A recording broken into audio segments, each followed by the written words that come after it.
अस्सलाम वालेकुम रहमतुल्लाहि व बरकातुहू।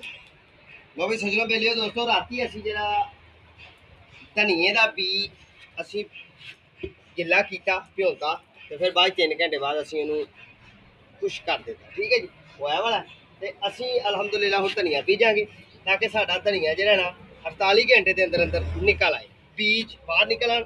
जे खुश्कल बीजांगे तो दोस्तों फिर तो टाइम काफ़ी लगेगा इनू, फिर तो तकरीबन 1 हफ्ता भी लग जाता है। तो बाद ऐसा हो जाता है ज़्यादा पानी पाने नाल गल भी जाता है, तो कई दफ़ा ऐसा हो जाता है कि पानी ना पाइए तो बीज फुटता भी नहीं, उगता भी नहीं, निकलता भी नहीं। सही है ना।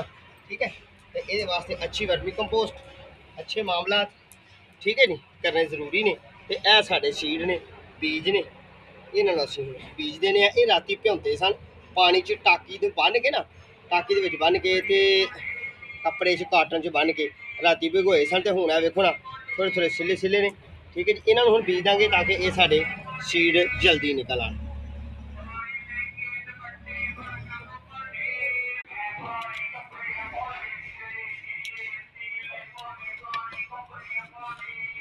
लो जी, अच्छी तरह असीं इहनूं कर दिता है, उत्तों थोड़ा जहा दबा दिता है, बीज ये ला दिते ने। बिस्मिल्लाह रहमान रहीम।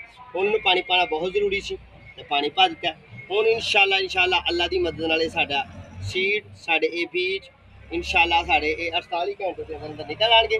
शाम को फिर एक दफ़ा इन्हूं पानी पाना, उन्नी देर तक इन्हूं पानी देंदे रहना, क्योंकि यह वर्मी कंपोस्ट साडी रेत वाली है, मट्टी है, तो ये चीकनी नहीं। ठीक है जी, वर्मी कंपोस्ट है, ये रेतली मट्टी है। ठीक है जी, तो ये इंशाअल्लाह साडे प्लांट तैयार होंगे। तो जिस तरह कि यह वाला साडा प्लांट तैयार होया, इस तरह असीं यह बीजा तो फिर हुण बीजांगे। इस तरह ही अपने गार्डन तुसीं काम करो। चैनल सबसक्राइब कर लो, बैल आइकन दे बटन दबाओ, मजीद टिप्स लैन वास्ते तो चैनल का विजिट कर लो। अल्लाह ताला खुश